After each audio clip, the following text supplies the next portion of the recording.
মুসলমান ভাইরা রে আমার, আল্লাহ পাক সুবহানাহু ওয়া তাআলা কুরআনুল কারীমের মধ্যে বলতেছেন, হাল আতা আলাল ইনসানি হিনুম মিনাত তাহরি লাম ইয়াকুন শাইআম মাযকুরা।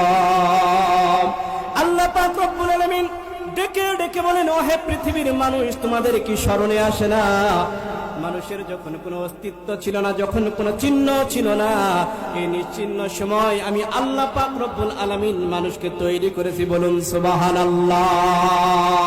মুসলমান ভাইরা রে আমার, আল্লাহ পাক সুবহানাহু ওয়া তাআলা মানুষকে তৈরি করার সাথে সাথে দুইটা জিনিস তৈরি করেছেন। আল্লাহ পাক রব্বুল আলামিন বলেন, আল্লাযী খালাকাল মাউতা ওয়াল হায়াতা লিয়াবলুয়াকুম আইয়ুকুম আহসানু আমালা ওয়া হুয়াল আজিজুল গফুর।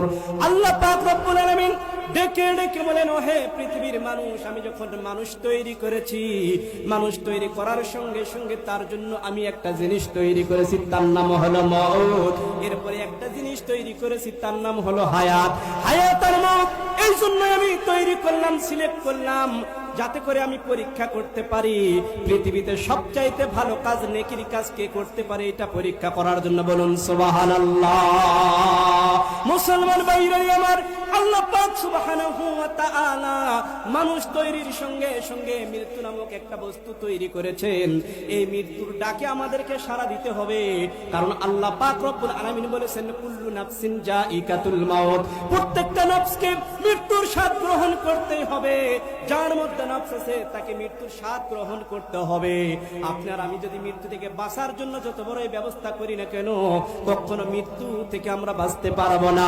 মিসাল স্বরূপ বলতে চাই, এই বাংলাদেশের একজন অত্যন্ত ধনট্টশালী শিল্পপতি ব্যক্তি, যার লক্ষ লক্ষ কোটি কোটি মিলিয়ন মিলিয়ন টাকা আছে, এই ব্যক্তির যিনি স্ত্রী, তিনি বাংলাদেশের সবচাইতে বড় ডাক্তার, বাংলাদেশের একজন অভিজ্ঞ ডাক্তার। 4টা ছেলে সন্তান রয়েছে, একটি সন্তান র্যাব বাহিনীর প্রধান, আর একটি সন্তান বিজিবি বাহিনীর প্রধান, আর একটি সন্তান সেনাবাহিনীর প্রধান, আর একটি সন্তান পুলিশ বাহিনীর প্রধান। এই 4টি সন্তান 4টি বড় বড় কর্মকর্তার পদে রয়ে গেছেন। এবার এই ব্যক্তি হঠাৎ করে অসুস্থ হয়ে পড়লেন, সঙ্গে সঙ্গে ক্লিনিকের মধ্যে ভর্তি করা হলো। নিজের স্ত্রী সবচাইতে বড় ডাক্তার, অনেকগুলো ডাক্তারকে নিয়ে পরীক্ষা করলেন। পরীক্ষা করার পর বোর্ড মিটিং এর মাধ্যমে চিকিৎসা প্রদান করতেছেন। র্যাব বাহিনীর সদস্য বলতেছেন, হে র্যাব বাহিনীর সদস্যরা, তোমাদেরকে এখানে মোতায়েন করবো। অনেকগুলো র্যাব মোতায়েন করলেন, আমার বাবার যেন কোনো সমস্যা না হয় তোমরা ভালো করে নজরদারি করবা। এবার সেনাবাহিনী বললেন, তোমরা এখানে পাহারাদারি করো, সেনাবাহিনী দিয়ে দিলেন। এবার পুলিশ বাহিনী অনেকগুলো পুলিশকে সেখানে মোতায়েন করলেন, বিজিবি বাহিনী অনেকগুলো বিজিবিকে মোতায়েন করলেন, এবং সবচাইতে বিশ্বস্ত কাছের একজন মানুষকে তারা তার বাবার বডিগার্ড হিসেবে বাবার কাছে রেখে দিলেন। এবার বাবার কাছে বডিগার্ড হিসেবে যখন রেখে দিলেন, তার মা চিকিৎসা করতেছেন, অর্থাৎ যে ব্যক্তি অসুস্থ তার স্ত্রী চিকিৎসা করতেছেন। 4টা ছেলে সন্তান, কঠোর পাহারাদারির ব্যবস্থা করে দিয়েছেন, একজন বডিগার্ড কাছে রয়ে গেছেন। হঠাৎ করে কোথা থেকে যেন মালাকুল মউত আজরাইল আলাইহিস সালাতু ওয়াস সালাম চলে আসলেন, নিজের জান পাখিটা বাহির করে নিয়ে চলে গেলেন। এবার ঘোষণা করা হয়ে গেল, এই শিল্পপতি ব্যক্তি আর পৃথিবীতে বেঁচে নাই, মারা গেছে।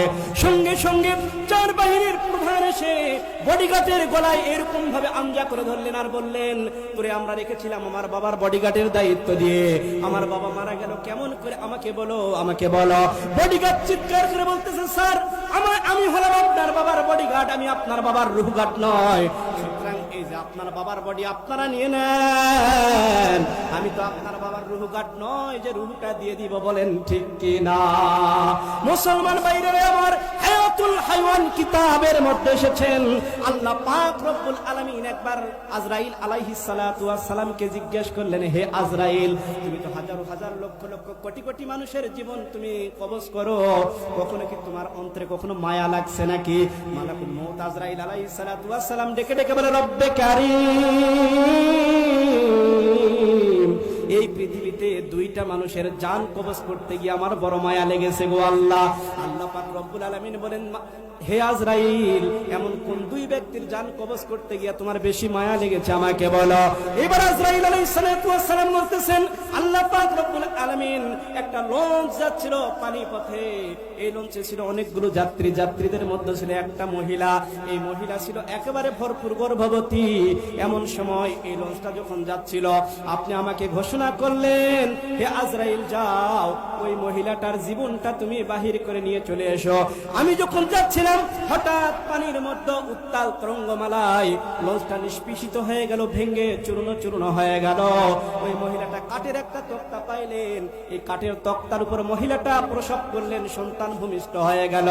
এই অবস্থায় যখন আপনি আমাকে হুকুম করেছেন গো মালিক, ওই সন্তানটা যখন কেবলমাত্র জন্মগ্রহণ করেছেন আর তার মায়ের জীবন আপনি কবজ করতে বলতেছেন, আল্লাহ পাক রব্বুল আলামিন ওই ছোট্ট সন্তানটাকে বিশাল নদী বা সমুদ্রের মধ্যে একটা তক্তার উপরে রেখে তার মায়ের জীবনটা বাহির করতে আমার বড় কষ্ট লেগেছিল।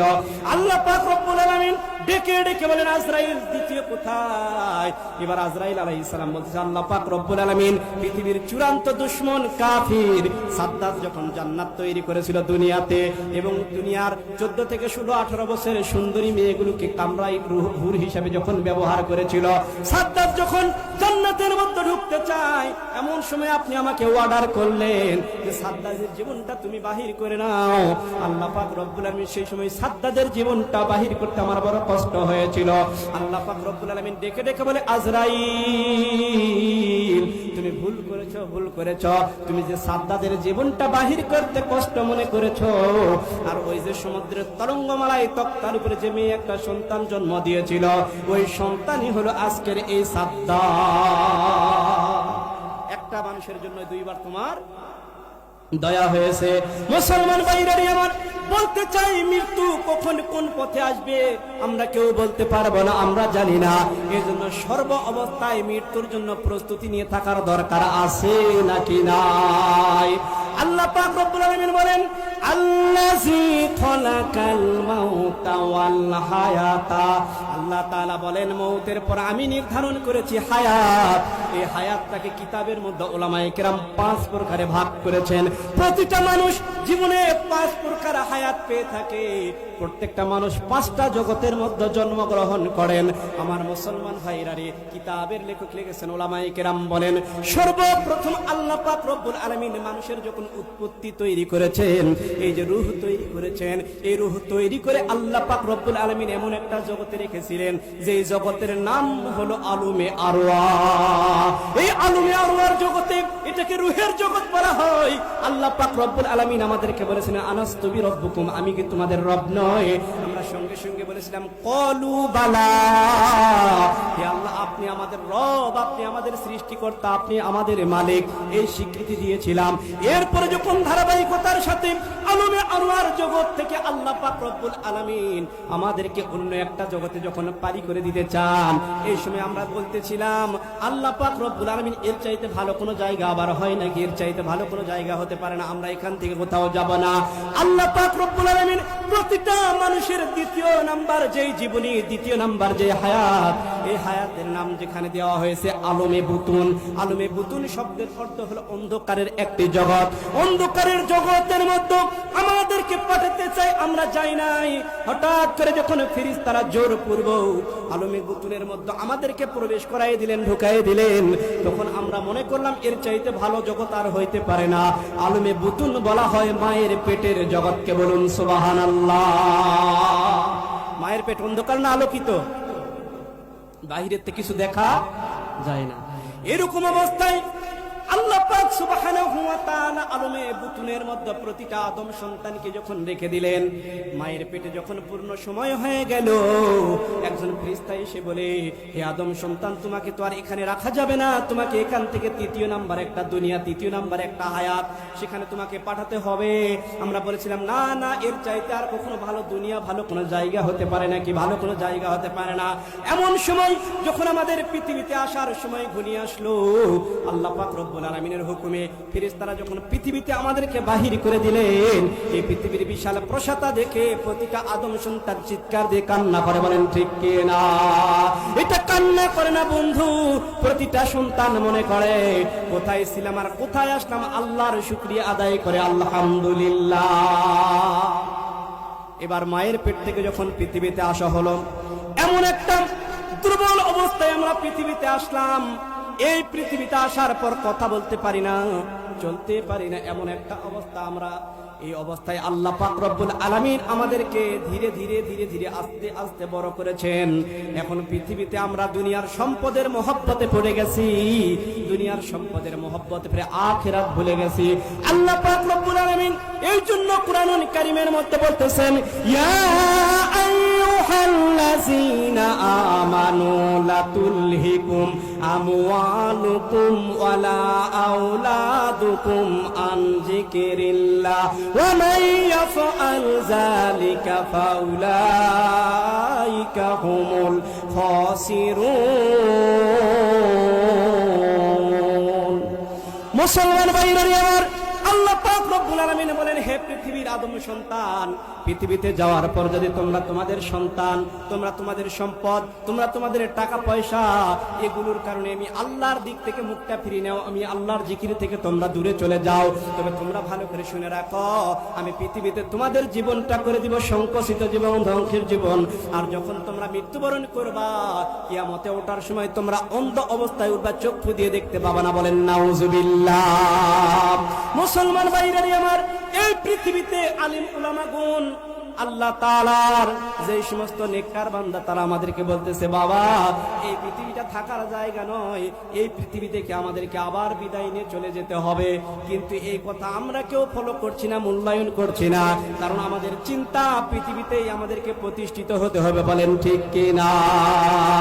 মুসলমান ভাইরা আমার, এই পৃথিবীতে যত কিছুই আমরা করি না কেন, আমাদেরকে ছেড়ে মৃত্যুর ডাকের সারা দিয়ে অন্ধকার কবরে যেতে হবে। আল্লাহ পাক রব্বুল আলামিন বলেছেন, হে পৃথিবীর মানুষ, তোমাদের তৃতীয় নাম্বার হায়াত, তৃতীয় নাম্বার অবস্থান, তৃতীয় নাম্বার জিন্দেগি যেটা, এটার নাম হলো এই আলমে দুনিয়া। এই পৃথিবীতে তোমাদেরকে পাঠানো হয়েছে। রাসূল সাল্লাল্লাহু আলাইহি সাল্লাম বলেছেন, ক্বালা রাসূলুল্লাহ সাল্লাল্লাহু আলাইহি ওয়াসাল্লাম, আদ-দুনিয়াউ মাজরাতুল আখিরাহ, এই দুনিয়াটা হলো আখিরাতের ক্ষেত স্বরূপ, আখিরাতের জন্য হাট বাজার। যদি কোনো ব্যক্তি এই পৃথিবী থেকে বাজার করতে পারে, সঞ্চয় করে নিতে পারে, আখিরাতের জীবন তার জন্য হয়ে যাবে ভালো। আর যদি কোনো ব্যক্তি সঞ্চয় করতে না পারে, আখিরাতের জীবন তার জন্য হয়ে যাবে ধ্বংসের, বলেন নাউজুবিল্লাহ। মুসলমান ভাইরা আমার, আল্লাহ পাক সুবহানাহু ওয়া তাআলা এরপরে বলতেছেন, পৃথিবীর মানুষ, তোমাদের তৃতীয় নাম্বার যে হায়াত, তৃতীয় নাম্বার যে জীবন, এখান থেকে তোমাদেরকে আবার বিদায় নিতে হবে। প্রতিটা জায়গায় আমরা শুনি, কি শুনি? কুল্লু নাফসিন যায়িকাতুল মাউত, মৃত্যুর স্বাদ আমাদেরকে গ্রহণ করতে হবে। আর এই মৃত্যুর পর কোথায় যেতে হবে? কবরের জীবনীতে আল্লাহ পাক রব্বুল আলামিন কুরআনুল কারীমের মধ্যে সর্বমোট 7 জায়গায় কবরকে কবর ভাষায় আখ্যায়িত করেছেন, আর বাকি সমস্ত জায়গায় আলমে বর্জক হিসাবে আখ্যায়িত করেছেন। এই 7 জায়গার মধ্যে 30 নাম্বার পাড়ায় হলো 3 জায়গায়। আল্লাহ পাক রব্বুল আলামিন বলেন, ইজাস সামাউন ফাতারাত ওয়া ইযাল কাওয়াকিবু তাসারাত ওয়া ইযাল বিহারু ফুজ্জিরাত ওয়া ইযাল কুবুরু বু'সিরাত। আল্লাহ পাক রব্বুল আলামিন দ্বিতীয় নম্বরে আবার এক জায়গায় বলতেছেন, আলহাকুমুত তাকাসুরু হাত্তা যুরতুমুল মাকাবির। এরপরে তৃতীয় নম্বরে আল্লাহ তাআলা বলতেছেন, আফালা ইয়ালামু ইযা বু'সিরা মা ফিল কুবুর। আল্লাহ পাক রব্বুল আলামিন কবরকে কবরের নামে 7 জায়গায় কুরআনে বলেছেন, তার মধ্যে এই 30 নাম্বার পারায় 3 জায়গায়, আর 1 থেকে 29 নাম্বার পারা পর্যন্ত 4 জায়গায়। এছাড়া যত জায়গায় কবরের কথা বলেছেন, সব জায়গায় বলেছেন আলমে বারজাক। এই আলমে বারজাক অনেক কঠিন একটা জগৎ। যদি কোনো ব্যক্তির এই আলমে বারজাক কবরের জীবনটা ভালো হয়ে যায়, অনন্তকালীন জীবন ভালো হয়ে যাবে। আর যদি কোনো ব্যক্তির এই আলমে বারজাকের জীবনটা খারাপ খারাপ হয়ে যায়, কবরের জীবন খারাপ হয়ে যায়, তাহলে অনন্তকাল খারাপ হয়ে যাবে। যদি কোনো ব্যক্তি ঈমান আর আমল নিয়ে কবরে যেতে পারে, তার জন্য কবরটা জান্নাতের একটি বাগান হবে। আর যদি কোনো ব্যক্তি ঈমান আর আমল নিয়ে না যেতে পারে, তার জন্য কবরটা জাহান্নামের একটি গর্ত হবে। বলা যাবে কি নাউজুবিল্লাহ? মুসলমান ভাইরারি আমার, আপনার আমার নবীর কলিজার টুকরা মা ফাতেমা রাদিয়াল্লাহু তাআলা আনহা মৃত্যুবরণ করলেন। রাতের অন্ধকারে হযরতে আবু যর গিফারী রাদিয়াল্লাহু তাআলা কবর খনন করতেছিল। এক পর্যায়ে আবেগের সাথে কবরকে ডেকে ডেকে বললেন, হে কবর, তুমি কি জানো আজকে তোমার মধ্যে কাকে প্রবেশ করানো হবে, যাকে সৃষ্টি না করলে আল্লাহ পাক রব্বুল আলামিন আসমান জমিন চন্দ্র সূর্য নক্ষত্র তারকারাজি মানব দানব পাহাড় পর্বত সমুদ্র সৈকত কিছুই তৈরি করতেন না, সেই নবী রাহমাতুল লিল আলামিনের কলিজার টুকরা মা ফাতেমাকে তোমার মধ্যে রাখা হবে। হে কবর, তুমি কি জানো এই পৃথিবীর কাফিরদের কাছে আল্লাহ পাক রব্বুল আলামিন আসাদুল্লাহিল গালিব হিসেবে যাকে প্রেরণ করেছেন, সে আলী রাদিয়াল্লাহু তাআলা আনহুর স্ত্রী তোমার মধ্যে রাখা হবে। হে কবর, তুমি কি জানো তোমার মধ্যে কাকে রাখা হবে? বেহেশতের দুইজন সর্দার হবে, ইমাম হাসান আর হুসাইন, তাদের মাকে রাখা হবে। হে কবর, তুমি কি জানো নাকি সমস্ত পৃথিবীর সমস্ত মেয়েদের জান্নাতের যিনি সর্দারিনী হবেন, সেই মা ফাতেমাকে তোমার মধ্যে রাখা হবে। হে কবর, সাবধান হয়ে যাও, ভালো ব্যবহার করিও। এমন সময় কবর একটি আওয়াজ দিলেন, হে আবু যর গিফারী, আমি রাহমাতুল লিল আলামিন নবীর স্ত্রী কলিজার টুকরা মেয়ে চিনি না, হাসান আর হুসাইনের মা চিনি না, আলী রাদিয়াল্লাহু তাআলা আনহুর স্ত্রী চিনি না। আমি চিনি দুইটা জিনিস, একটি হলো ঈমান আর একটি হলো আমল। বলুন সুবহানাল্লাহ। মুসলমান ভাইরারি আমার, ঈমান আর আমল যদি কোনো ব্যক্তির ভালো হয়ে যায়, সেই ব্যক্তির অনন্তকালীন জীবনটাই ভালো হয়ে যাবে। মুসলমান ভাইরারি আমার, ঢাকার আজিমপুরে একটা কবরস্থান আছে, সরকারি কবরস্থান। এই কবরস্থানে অনেক মানুষকে দাফন করা হয়, কবরস্থ করা হয়। অনেকদিন আগের ঘটনা বলছে, একজন ব্যক্তি তার একটা ছোট্ট সন্তান ছিল, এই সন্তানটা কিনে সেই ব্যক্তি মায়ের কবর জিয়ারত করার জন্য আজিমপুর কবরস্থানে যাইতেন। আজিমপুর কবরস্থানে যাইতেন, সন্তানটাকে দেখাই দিয়েছেন, অমুকটা তোমার দাদির কবর, ওইটা তোমার দাদির কবর। এইটা কবরটা জিয়ারত করে তারা চলে আসতেন। কোন এক পর্যায়ে যখন বাবা মারা যায়, এই সন্তানটা আস্তে আস্তে যুবক হয়ে যায়, দাদির কবর জিয়ারতের জন্য আজিমপুর কবরস্থানে যায়। কোন একদিন হঠাৎ করে আজিমপুর কবরস্থানে যখন নাতি তার দাদির কবর জিয়ারতের জন্য চলে গিয়েছেন, হঠাৎ করে দেখতে পান কবরের জায়গা সংকীর্ণ হবার কারণে কবরের পুরাতন কবরগুলোকে ভেঙ্গে ভেঙ্গে আবার মাটি দেওয়া হচ্ছে। এমন সময় যুবক লক্ষ্য করলেন, তিনি তার দাদির কবর মনে করে যে কবরটা জিয়ারত করতেন, ওই কবরটার উপরে ভিক্ষু মেশিন দিয়ে মাটিটা কাটা হচ্ছে, চূর্ণ বিচূর্ণ করা হচ্ছে, কিছু হাড় বাহির হচ্ছে, সেগুলি আবার মাটির নিচে দিয়ে দেওয়া হচ্ছে। যুবক চিন্তা করলেন, হাই আফসোস, আমার দাদি তো আমার মতোই পৃথিবীতে এসেছিল, সংসার করেছিল, আমার দাদি পৃথিবীর জীবন যাত্রায় অংশগ্রহণ করেছিল, আমার দাদি আজকে কবরে চলে গেছে। আমার দাদির কবরটা পর্যন্ত নিশ্চিহ্ন করে দেওয়া হয়, দাদির কবরের কোনো হাড় থাকে না। আমিও তো একদিন মৃত্যুবরণ করব, আমরাও একদিন মৃত্যুবরণ করব, নাকি করব না? হে মুসলমান, এটা অত্যন্ত সত্য একটা কথা। যে সমস্ত মানুষ আল্লাহ বিশ্বাস করে না, নবী বিশ্বাস করে না, তারাও বিশ্বাস করে আমাদেরকে মৃত্যুর স্বাদ গ্রহণ করতে হবে, ঠিক কিনা? হে মুসলমান, যুবক চিন্তা করতেছেন, আমি তো মৃত্যুবরণ করব, মৃত্যুর ডাকে আমাকে সাড়া দিতে হবে, আমার তো কোনো এরকম চিহ্ন থাকবে না। এখন থেকে 50-100 বছর পর আমার যেখানে কবর থাকবে, সেই কবরটাও ভেঙে ফেলা হবে। হে মুসলমান, এই কথার দ্বারা আপনাদেরকে বুঝাতে চাই, আপনি আর আমি যে বাসাবাড়িতে বর্তমান অবস্থান করতেছি, এই বাসাবাড়ির সম্পদ যিনি ক্রয় করেছিলেন, হয়তোবা তার নামটা আমরা জানি না, আমার বাবার দাদার নামটা আমি জানি না, অথচ তিনি যদি সুদের সাথে ঘুষের সাথে সম্পৃক্ত হয়ে জমিটা ক্রয় করে থাকেন, আমরা মজা লুটিয়ে সেখানে বসবাস করতেছি, কিন্তু ওই পাপের কারণে সে জাহান্নামেও থাকতে পারে। বলেন ঠিক কিনা? এজন্য মুসলমান, এই পৃথিবীতে বসবাস করার সময় আমাদেরকে হিসাব করে চলতে হবে। আমি একদিন থাকবো না, আমার অহংকার, আমার ক্ষমতা, আমার টাকাব্বরি, আমার টাকা পয়সা সবকিছু একদিন থাকবে না। এজন্য আমাকে গুটিয়ে নিতে হবে। আর যদি গুটিয়ে নিয়ে তাকওয়াবান হয়ে মরতে পারি, আল্লাহ পাক রব্বুল আলামিন মুমিন হিসেবে গণ্য করবেন। মুসলমান ভাইরা আমার, এই হলো আলমে বারজাক, কবরের অবস্থান। যদি কোনো ব্যক্তি কবরের জিন্দেগিতে ভালো হয়, তার অবস্থানটা সব জায়গায় ভালো হয়ে যাবে। আর কবরের জীবন যদি খারাপ হয়ে যায়, সব জায়গা তার জন্য খারাপ হয়ে যাবে। মুসলমান ভাইরা আমার, এরপরে আল্লাহ পাক রব্বুল আলামিন 5 নম্বরে বলতেছেন, মানুষের জীবনের 5 নম্বর যেটা হায়াত, এটার নাম হলো আলমে আখিরাত। এই আলমে আখিরাত অনন্তকালীন একটা জীবন, অনন্তকালীন একটা সময়। এই সময়ে মানুষের হায়াত কখনো ফুরে যাবে না, মানুষের হায়াত কখনো শেষ হবে না। আল্লাহ পাক রব্বুল আলামিন বলেছেন, এই আলমে আখিরার জীবনটা হলো অনেক বড় লম্বা, অনেক কিছু তারা পাবে। একটু জিকির করি, লা ইলাহা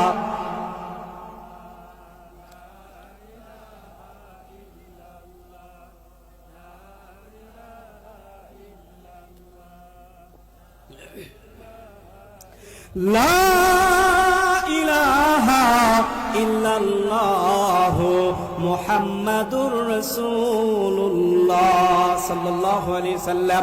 মুসলমান ভাইরা আমার, এই আখিরাতে যদি কোনো ব্যক্তি জাহান্নামী হয়ে যায়, তার কবর থেকে কিন্তু শাস্তি শুরু হয়ে যাবে, যার মধ্যে কিছু শাস্তির কথা আমি উল্লেখ করছি। যখন কোনো ব্যক্তি কবরের মধ্যে চলে যাবে, আখিরাতের জীবন পর্যন্ত তাকে এরকম ভাবে শাস্তি দেওয়া হবে। শুনুন, যদি সেই ব্যক্তি পাপী হয়, তার কবরটা আমরা যেরকম জীর্ণ শীর্ণ ভাবে বানাই, এরকম থাকবে না। তার চোখের দৃষ্টি যতদূর পর্যন্ত যাবে, ততদূর পর্যন্ত তার কবরটা বিশাল প্রসারতা লাভ করবে। তার কবরটি 140 হাত গভীর হয়ে যাবে আর বিশাল জায়গা হয়ে যাবে। এখান থেকে কবরটা আস্তে আস্তে ছোট হইতে থাকবে, ছোট হইতে হইতে এক পর্যায়ে যখন তার কাছে চলে আসবে, এরকম তার একটা হাড়ের মধ্যে আরেকটি হাড় ঢুকে যাবে। বলেন নাউজুবিল্লাহ। মুসলমান ভাইরারে, আবার কোন মানুষকে শাস্তি দেওয়া হবে। একটা বিষধর সাপ তার মাথার মধ্যে সফল মারবে, সফল মারার কারণে 120 হাত মাটির নিচে সেই ব্যক্তি দাবিয়ে যাবে। আবার তার মাথার মধ্যে আবার দাঁত লাগায় দেওয়া হবে, আবার তাকে উঠানো হবে। এরকম ভাবে কিয়ামত পর্যন্ত শাস্তি দেওয়া হবে। যারা জাহান্নামী হবে তাদেরকে এরকম ভাবে শাস্তি দেওয়া হবে, আর যারা জান্নাতি হবে তাদের জন্য আল্লাহ পাক রব্বুল আলামিন স্পেশালি নিয়ামত রেখেছে। বলুন সুবহানাল্লাহ। মুসলমান ভাইরা আমার, আল্লাহ পাক রব্বুল আলামিন যাদেরকে জান্নাতে দেবেন, প্রতিটা জান্নাতি 5 জন পয়গম্বরের বৈশিষ্ট্য পাবেন। 1 নম্বরে আল্লাহ পাক রব্বুল আলামিন যে পয়গম্বরের বৈশিষ্ট্য মানুষগুলোকে দান করবেন, তিনি দুনিয়ার কোনো সাধারণ পয়গম্বর নয়, তিনি হলেন হযরতে ঈসা আলাইহিস সালাম। ঈসা আলাইহিস সালামের মতো বয়স আল্লাহ পাক রব্বুল আলামিন প্রতিটা জান্নাতি মানুষকে দান করবেন। বিশ্বনবীজি আমার সাহাবায়ে কেরামদেরকে নিয়ে এরকম আলোচনা করতেছেন। এমন সময় বলে উঠলেন, জান্নাতে কখনো কোনো বৃদ্ধ মানুষ যাবে না, বুড়া মানুষ যাবে না। বৃদ্ধ মানুষ কান্না শুরু করে দিলেন। আমার আপনার নবী ডেকে ডেকে বললেন, সাহাবী কান্না করো না। আল্লাহ পাক রব্বুল আলামিন যখন জান্নাতে দেবেন, তখন ঈসা আলাইহিস সালামের মতো বয়স করে জান্নাতে দেবে। ঈসা আলাইহিস সালামকে কি রকম বয়স দেওয়া হয়েছে? ঈসা আলাইহিস সালামকে 30 থেকে 33 বছর বয়স দিয়ে আসমানে উঠায় নেওয়া হয়েছে। বলুন সুবহানাল্লাহ। প্রতিটা জান্নাতের যুবকের, জান্নাতি মানুষ যুবক হবে, তাদের বয়স 30 থেকে 33-এর মধ্যে সীমাবদ্ধ থাকবে। কারণ একজন জান্নাতীকে আল্লাহ পাক রব্বুল আলামিন জান্নাতের মধ্যে 70 থেকে 72টা বউ বা স্ত্রী দান করবে। বলুন সুবহানাল্লাহ। যদি আজকে ওই চাচাকে যদি জান্নাতে দেওয়া হয় আর 70টা যদি বউ থাকে, সম্ভব? এই জন্য যুবক হতে হবে। আল্লাহ পাক রব্বুল আলামিন প্রতিটা মানুষকে যুবক বানায় জান্নাতের মধ্যে দিবে। বলুন সুবহানাল্লাহ। মুসলমান ভাইরা আমার, আল্লাহ পাক রব্বুল আলামিন জান্নাতীদেরকে 2য় নম্বরে যেই নবীর বৈশিষ্ট্য দান করবেন, এইটা হলো আল্লাহ পাক রব্বুল আলামিন পৃথিবীর আদি পিতা আদম আলাইহিস সালামের একটা বৈশিষ্ট্য দান করবেন। আদি পিতা আদম আলাইহিস সালামের মতো বডি আল্লাহ তাআলা দান করবেন। আদম আলাইহিস সালাম 36 হাত মোটা ছিলেন, 120 হাত উঁচু ছিলেন। প্রতিটা জান্নাতীকে আল্লাহ পাক রব্বুল আলামিন এই পরিমাণ দেহ দান করবে। কারণ পৃথিবীতে অনেক মানুষ আমরা দেখেছি, বেটে মানুষ আছে নাকি নাই? অনেক সময় কালো মানুষ দেখে আমরা টিস্কারি করি, মজা করি, বেটে মানুষ দেখে মজা করি। রাসূল সাল্লাল্লাহু আলাইহি ওয়াসাল্লাম বলেছেন, সাহাবীরা, যদি কোনো ব্যক্তি কালোকে কালো বলে, বেটেকে বেটে বলে, নাংরাকে নাংরা বলে, ওই ব্যক্তি কবিরা গুনাহ করলো। আর যদি সে তওবা করে না মারা যায়, তার থাকার জায়গা জাহান্নাম। মুসলমান ভাইরা আমার, আল্লাহ পাক রব্বুল আলামিন জান্নাতীদেরকে দ্বিতীয় নম্বরে যে নবীর বৈশিষ্ট্য দান করবেন, এটা হলো আদি পিতা আদম আলাইহিস সালামের মতো বডি দান করে, বলুন সুবহানাল্লাহ। মুসলমান ভাইরা আমার, তৃতীয় নম্বরে আল্লাহ পাক রব্বুল আলামিন জান্নাতীদেরকে একজন নবীর বৈশিষ্ট্য দান করবেন, তিনি হলেন দাউদ আলাইহিস সালাতু ওয়াস সালাম। দাউদ আলাইহিস সালামকে আল্লাহ পাক রব্বুল আলামিন এত সুন্দর কণ্ঠ দান করেছিলেন, সুর দান করেছিলেন, যে তখন যিনি কিতাব তেলাওয়াত করতেন, আবৃত্তি করতেন, নদী সমুদ্রের মাছগুলো তার কিতাব শোনার জন্য চলে আসতেন। আর এই সময়ে জেলেরা তা ধরে নিত। দাউদ আলাইহিস সালাতু ওয়াস সালাম বললেন, হে আমার এলাকার জেলে, তোমরা এই শনিবার দিন মাছগুলিকে ধরো না, কারণ আমার কিতাবকে শোনার জন্য তারা আসে। এইবার ওই জেলেরা কি করলো, নদীর মধ্যে অনেক দূর জায়গা দিয়া নেট দিয়ে ঘেরাও করে রাখে। একটি নজর মাত্র দেখার কারণে একজন মেয়ে ফল কাটতে তাদের মনের অজান্তে হাত কেটে ফেলেছিল। আর তারা বলেছিল, হাযা মালাকুন কারীম, এটা পৃথিবীর কোনো মানুষ হতে পারে না, এটা স্বয়ং রবের পক্ষ থেকে পাঠানো ফেরেশতা। আল্লাহু আকবার। মুসলমান ভাইরা আমার, জান্নাতে যখন মানুষকে দেবেন আল্লাহ পাক রব্বুল আলামিন, তখন ইউসুফ আলাইহিস সালামের মতো সৌন্দর্য দিয়া জান্নাতের মধ্যে প্রবেশ করাবেন।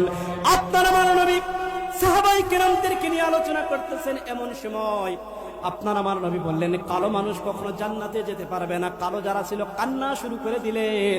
নবী বললেন, সাহাবীরা তোমরা কান্না করো না, যখন তোমাদেরকে জান্নাতে দেওয়া হবে, অত্যন্ত চরিত্রবান, অত্যন্ত সুন্দর হিসাবে তোমাকে জান্নাতে প্রেরণ করা হবে, বলুন সুবহানাল্লাহ।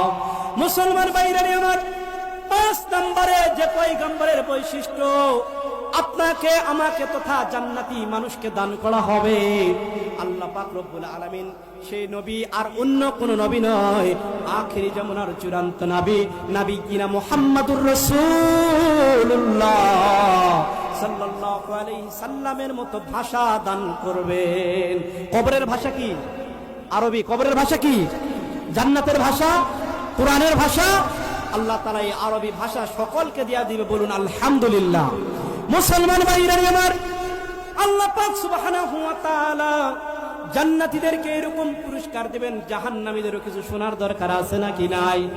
নবীজির বিখ্যাত সাহাবী সামুরা ইবনে জুনদুর রাদিয়াল্লাহু তাআলা আনহু থেকে বর্ণিত, তিনি বলেন, রাসূল সাল্লাল্লাহু আলাইহি সাল্লাম প্রতিদিন ফজরের নামাজের পর ডেকে ডেকে বলতেন, হে সাহাবারা, তোমরা আজকে রাত্রে বেলা কেউ কি কোনো স্বপ্ন দেখিয়াছো? যদি কেউ কোনো স্বপ্ন দেখিয়া থাকো তাহলে বলো। সে তার স্বপ্ন বলতো, আর নবী সাল্লাল্লাহু আলাইহি সাল্লাম তার উত্তম ব্যাখ্যা জানায় দিতেন। একদিন ফজরের নামাজের পর আপনার আমার নবী ডেকে ডেকে বলতেছেন, হে সাহাবারা, আজকে রাত্রে বেলা আমি একটা স্বপ্ন দেখেছি, তোমাদেরকে বলবো, তোমরা ভালোভাবে মনোযোগ দিয়ে শোনো। সাহাবায়ে কেরাম মনোযোগ দিয়ে শুনতেছেন। আপনার আমার নবী বলেন, 2 জন ফেরেশতা আমার কাছে আসলেন, আমার 2টা বাহু ধরলেন, আমাকে উঠায় সামনের দিকে নিয়ে যাইতেছেন। আমি সামনের দিকে যাইতে যাইতে হঠাৎ করে দেখতে পাইলাম একজন ব্যক্তি চিত হয়ে শুয়ে আছে। চিত বুঝেন তো? চিত হয়ে শুয়ে আছে। এই শায়িত ব্যক্তির মাথার কাছে আরেকজন ব্যক্তি দাঁড়িয়ে আছে, বিশাল একটা পাথর হাতে করে নিয়ে। নবীজি বলেন, আমি দেখলাম এই পাথরটা সজোরে শায়িত ব্যক্তির মাথায় নিক্ষেপ করা হলো। শায়িত ব্যক্তির মাথাটা টুকরো টুকরো হয়ে ছিন্ন বিচ্ছিন্ন হয়ে ছিটকিয়ে গেল। পাথরটি অনেক দূরে চলে গেল। দণ্ডায়মান ব্যক্তি পাথরটি নেওয়ার জন্য যখন চলে গেলেন, পাথরটি নিয়ে আসার আগে আগে শায়িত ব্যক্তির মাথাটা আবার সুস্থতা লাভ করছেন। মানে একজন ব্যক্তি শুয়ে আছে, আর একজন ব্যক্তি পাথর নিয়ে দাঁড়িয়ে আছে। এই পাথর হাতে যে ব্যক্তি দাঁড়িয়ে আছে তার মাথায় সজোরে নিক্ষেপ করলে মাথাটা টুকরা টুকরা হয়ে গেল, পাথরটি দূরে চলে গেল। দাঁড়ানো ব্যক্তি পাথরটা নিতে গেল, পাথরটা নিয়ে আসার আগে কি হয়েছে? শায়িত ব্যক্তির মাথা আবার সুস্থ হয়ে গেছে। আপনার আমার নবী জিজ্ঞেস করলেন, হে ফেরেশতারা, এই ব্যক্তিকে কি কারণে তাকে শাস্তি দেওয়া হচ্ছে? ফেরেশতা 2 জন ডেকে ডেকে পরবর্তী সময় বলেছেন, ইয়া রাসূলুল্লাহ, নবী গো, ইনি হলেন পৃথিবীর ওই সমস্ত মানুষের মধ্যে একজন, যেই মানুষগুলি পৃথিবীতে আল্লাহ তাআলার কুরআনকে মুখস্থ করেছে, হেফজ করেছে, কিন্তু কিন্তু আমল না করার কারণে ভুলে যায়। আর যখন কানে যখন ফরজ নামাজের আজান শুনতে পায়, এই ফরজ নামাজের আজান শুনতে পাওয়ার পর নামাজ না পড়ে ঘুমিয়ে যায়, এই দুইটা অপরাধ করার কারণে এই ব্যক্তিকে শাস্তি দেওয়া হচ্ছে। আর কিয়ামত পর্যন্ত এইভাবেই শাস্তি দেওয়া হয়। বলেন নাউজুবিল্লাহ। মুসলমান ভাইরা আমার, এরপরে আপনার আমার নবী বলতেছেন, আমাকে সামনের দিকে নেওয়া হলো, আমি দেখতে পাইলাম একজন ব্যক্তি কাত হয়ে শুয়ে আছে। আর এই ব্যক্তি যখন কাত হয়ে শুয়ে আছে, আমি লক্ষ্য করলাম তার সাইডে একজন ব্যক্তি অত্যন্ত ধারালো একটা ছুরি নিয়ে দাঁড়িয়ে আছে। দণ্ডায়মান ব্যক্তি